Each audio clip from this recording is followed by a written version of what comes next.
इस सृष्टि में महादेव से बड़ा देवता तो कोई नहीं। इस पूरी दुनिया में महादेव से बड़ा भगवान है नहीं। पूरी सृष्टि ही उनकी बनाई हुई है।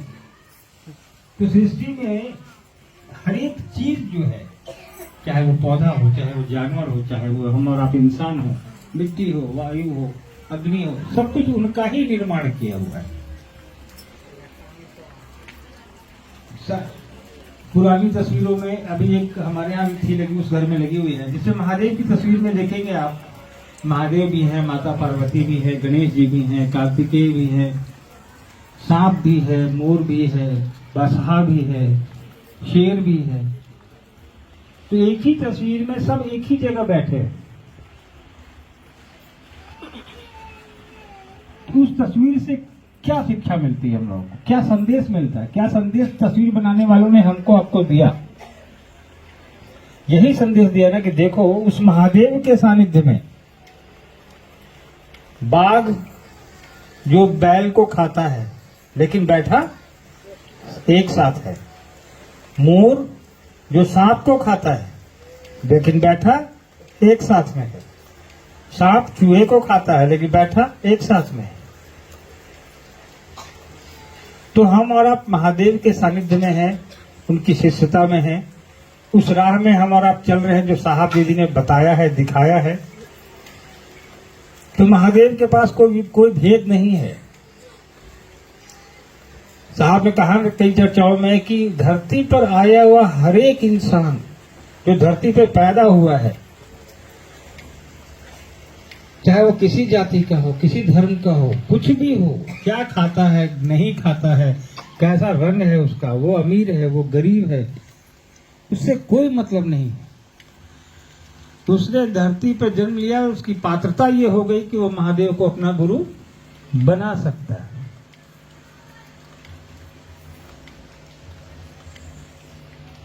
भगवान के रूप में हम और आप हजारों साल से उनकी पूजा करते आए हैं। हर घर में शिवलिंग हमने अपने देखा है, आपके घर में भी होगा, मंदिरों में है।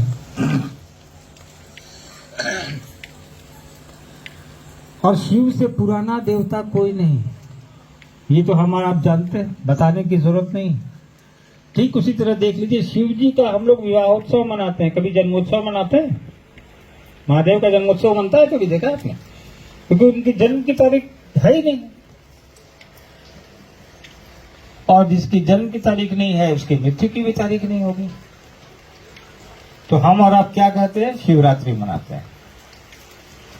तो हम और आप उस महादेव की बात कर रहे हैं जो सर्वश्रेष्ठ है, सबसे बड़ा है, घर घर का देवता है, घर घर का बाबा है। साहब ने कहा उसको भगवान के रूप में हम और आप पूज रहे हैं हजारों लाखों साल से।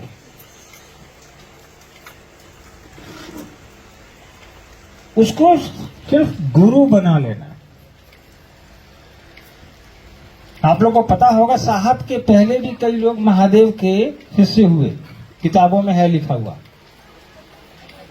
108 या 112 शिष्य उनके, 112 शिष्य पहले महादेव के हुए, जो किताबों में है, आप और हम पढ़ सकते हैं उसको। उसमें से एक का नाम बताइए, आप लोग जानते हैं? साहब के पहले महादेव का चेला कौन था? आपको हमको पता है, हमको तो नहीं पता, हम किताबें नहीं पढ़े। जो पढ़ा होगा उसको पता होगा, ठीक है, होगा, पता भी होगा तो उससे क्या। ये रसगुल्ला बहुत बढ़िया है, हमको खाने को मिल ही जाए तो हमको क्या फर्क पड़ना है? वो मीठा है, नमकीन है, खट्टा है, जब मुझे मिलना ही नहीं है। तो महादेव का चेला बन के लोगों ने अपना नाम किताबों तक रखा, अपने तक महादेव को रखा, अपने कुछ दो चार शिष्य थे उन तक रखा। इसीलिए जनमानस में महादेव का गुरु स्वरूप जो है व्यापक नहीं हो सका, प्रचलित नहीं हो सका। गुरु के रूप में लोगों ने महादेव को पकड़ने का प्रयास नहीं किया, उनसे जुड़ने का प्रयास नहीं किया। भगवान के रूप में जुड़ते गए हम और आप। कब कोई कांवर लेके जा रहा है, कोई केदारनाथ जा रहा है, कोई ज्योतिर्लिंग जा रहा है और अपनी मन्नतें मांगता है, पूरी भी होती है, भगवान के रूप में देते हैं वो। लेकिन साहब ने कहा भगवान के रूप में जो करते हैं करते रहिए, जिसकी पूजा करते हैं करते रहिए। लेकिन आध्यात्मिक जीवन में गुरु की आवश्यकता, और जो गुरु की आवश्यकता है तो हमारे आपके पास जब सबसे बड़ा भगवान है जो गुरु का भी काम करता है, ये साबित है, सत्यापित है, लिखित है, लोगों ने अनुभूत भी किया है। अनुभूत किया है तभी किताबों में चर्चा है, अनुभूत किया है तभी अपने दो चार लोगों को भी उन लोगों ने जोड़ा। उनमें और साहब में एक ही फर्क है, और उसी फर्क ने बहुत लंबी लकीर खींच दी, लंबा लाइन खींच दिया उनमें और साहब में। साहब ने कहा कि महादेव एक सर्व सुलभ है, गुरु के रूप में काम करता है। साहब ने उसको टेस्ट किया अपनी 30 साल 40 साल की साधना में और अपनी तपस्या में और अपने अनुभवों में। उसके बाद हमारे आपके बीच साहब इसको लेके आए। कई एक साल तक साहब ने किसी को नहीं बताया कि महादेव गुरु है। बंद कमरे में बात होती थी, लेकिन साहब ने फिर बंद कमरे से बाहर लोगों को जब कहना शुरू किया, उसकी भी एक घटना है, आप लोग को पता होगा जो लोग पुराने लोग हैं, कि साहब ने बाहर क्यों कहना शुरू किया लोगों को, उसके पीछे क्या कहानी है। जो पुस्तक साहब की है उसको आप पढ़ेंगे तो उसमें वर्णन है इसका।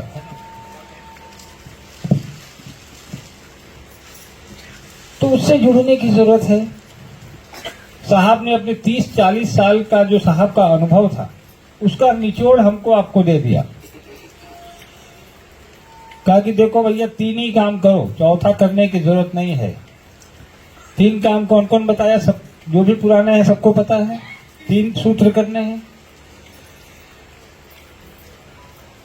3 सूत्र करने के लिए आपको किसी के पास जाने की जरूरत नहीं है, न भीड़ लगाने की जरूरत है, न उपवास करने की जरूरत है, न नहाने की जरूरत है, न खाने की जरूरत है, या नहीं खाने की भी जरूरत नहीं है।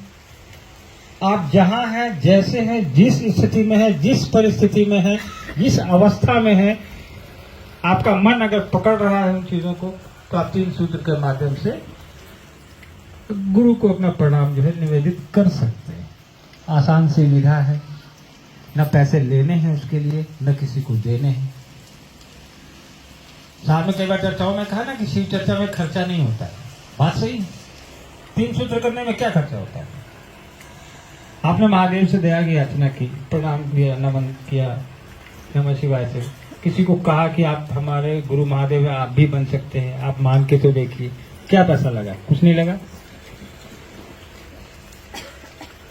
हाँ, लेकिन उस चर्चा की व्यवस्था करने में खर्चा जरूर लगता है। चर्चा में खर्चा नहीं है, व्यवस्था में खर्चा है। व्यवस्था में खर्चा ऐसे है कि आप लखीसराय से आए, आपको भाड़ा लगा होगा, जाएंगे तो फिर लगेगा, रास्ता में आप भोजन करेंगे तो पैसा लगेगा, तो ये खर्च ही है ना। हाँ, लेकिन गुरु कार्य में खर्चा नहीं है, गुरु चर्चा में खर्चा नहीं है। इसीलिए देखिएगा साहब ने जो विधा शुरू की, आज इस देश में अकेले साहब ने शुरू किया आज से 40 साल पहले, और करोड़ों लोग महादेव के इस गुरु स्वरूप से जुड़कर, इस गुरु स्वरूप पर जोड़ मैं इसलिए दे रहा हूं कि उस गुरु स्वरूप की बात कर रहे हैं जिसको साहब ने बताया हमको, आपको।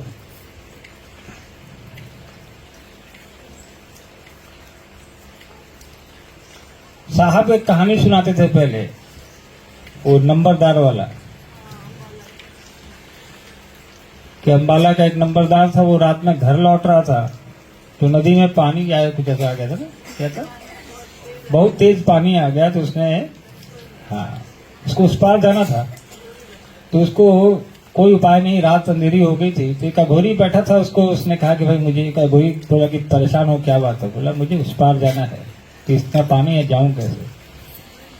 तो अघोरी ने कुछ हाथ पे उसको लिख दिया। हाँ, एक हाथ पे सी लिखा, एक हाथ पे वो, और कहा कि इसको हाथ में जोड़ के रखो और इसको देखते हुए पार कर जाओ। जब आधी नदी पार किया तो बोला कि जब इस शिव से हम पार हो सकते हैं, तो जो हम भी करते हैं इस शिव की पूजा, मेरी पत्नी भी करती है, तो हमारे वाले शिव से भी हम पार कर जाएंगे। तो हाथ हटा दिया, डूबने लगा वो। तो पीछे से आवाज आई, उसी नंबरदार को अघोरी ने कहा कि कि अपने शिव को छोड़ मेरे शिव को देख।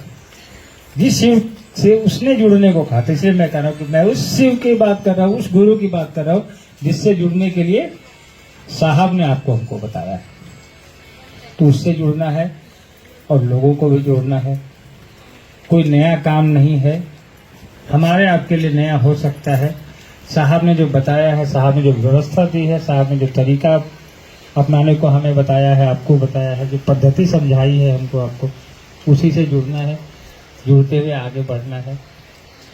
आप इतनी दूर से आए हैं, ज़्यादा समय भी नहीं लेंगे। आपके अलावा भी कुछ लोग हैं शायद अभी बाहर में, हम चाहेंगे बरखा जी की आप लोग से बात कर लें और जल्दी आप लोग को छोड़ भी दें, वापस भी जाना होगा, है ना। आप सभी को मेरा प्रणाम।